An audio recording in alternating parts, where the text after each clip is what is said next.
The voice in the darkness. Have you ever heard a voice coming from somewhere in the darkness of the night, and you couldn't understand whether that voice belonged to a human or to something that only sounded human? This is not a story about a ghost that suddenly appears in front of you.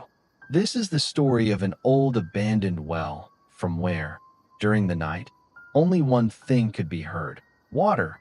Just a little water. And whoever went close to that voice never returned the same person they once were. This incident happened in a small village in Madhya Pradesh called Baragar. A normal village, fields, mud houses, and silence as soon as evening fell. At that time, I was 19 years old. I had gone to my uncle's house during my summer vacations. My uncle's house was at the edge of the village, and behind the house, about 200 to 250 meters away, that well was so old that its walls had already broken. No cover on top, no light anywhere nearby. Even during the day, people stayed away from that place. And after nightfall, I asked my cousin Raju, "Hey, where did the water from this well go?" Raju smiled a little, but his smile wasn't normal. "There's no water. That's why it's closed. Don't go there at night." Saying just that, he changed the topic. One night, after dinner, we were all sitting outside. The electricity was gone, something very common in the village. Then suddenly, plop, as if something had fallen into water. I immediately said, "What was that sound?" Without looking up, my uncle said, "Stay quiet. Sounds like that keep coming at night." It felt a little strange to me. Around 2:30 a.m., when the entire village was asleep, I heard the sound again. This time, it wasn't just a sound. There was also a faint sobbing of a woman. "Water, please." My hands turned cold. In the morning, I directly asked my uncle, "Uncle, tell me the truth. What actually happened with that well?" My uncle went silent. After some time, he said, "Many years ago, a daughter-in-law fell into it. She was from the same village. After marriage, she stayed a little disturbed. One night, she suddenly went missing. 3 days later, her body was found inside that very well." My uncle said softly, "After that, people say she gives calls at night." Not just calls. Two people who went close. One went mad, and the other completely stopped speaking. That's why the villagers decided. 2 days later, Raju and I were returning from a friend's house.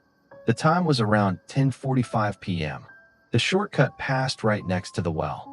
Raju said, "Let's take the long route." I said, "Why be so scared? Everything looks normal during the day." That was a mistake. As soon as we reached near the well, the air completely stopped. No sound of insects. No sound of leaves. Just one thing. The sound of crying. Very faint, but very clear. "Help me." Raju grabbed my hand. "Don't look, please." But my feet stopped. I slowly looked inside the well. At first, there was only darkness. Then a smell came, of wet soil and something rotten. Suddenly, a voice came, my own voice. "Come closer to me." My mind went numb. Then slowly, a hand appeared on the edge of the well. White, covered in mud, fingernails broken. Then a face, long hair, wide open eyes. She was smiling, and she said, "You came? Now take me out." Raju screamed, "Run." That hand reached toward me. I fell backward, my head hit a stone, and everything went black. When I regained consciousness, I was in my uncle's house. A red thread was tied around my wrist. Chants were going on outside. My uncle said, "3 people pulled you out, otherwise you would have been inside." There were deep marks on my arm, as if someone had grabbed me tightly. I had a fever for many days. Every night, the same voice. Water. The village priest did something. No one was told the details. But after that, the voices stopped. Before leaving the village, I saw the well had been filled with soil, completely sealed. I asked Raju, why was it closed now?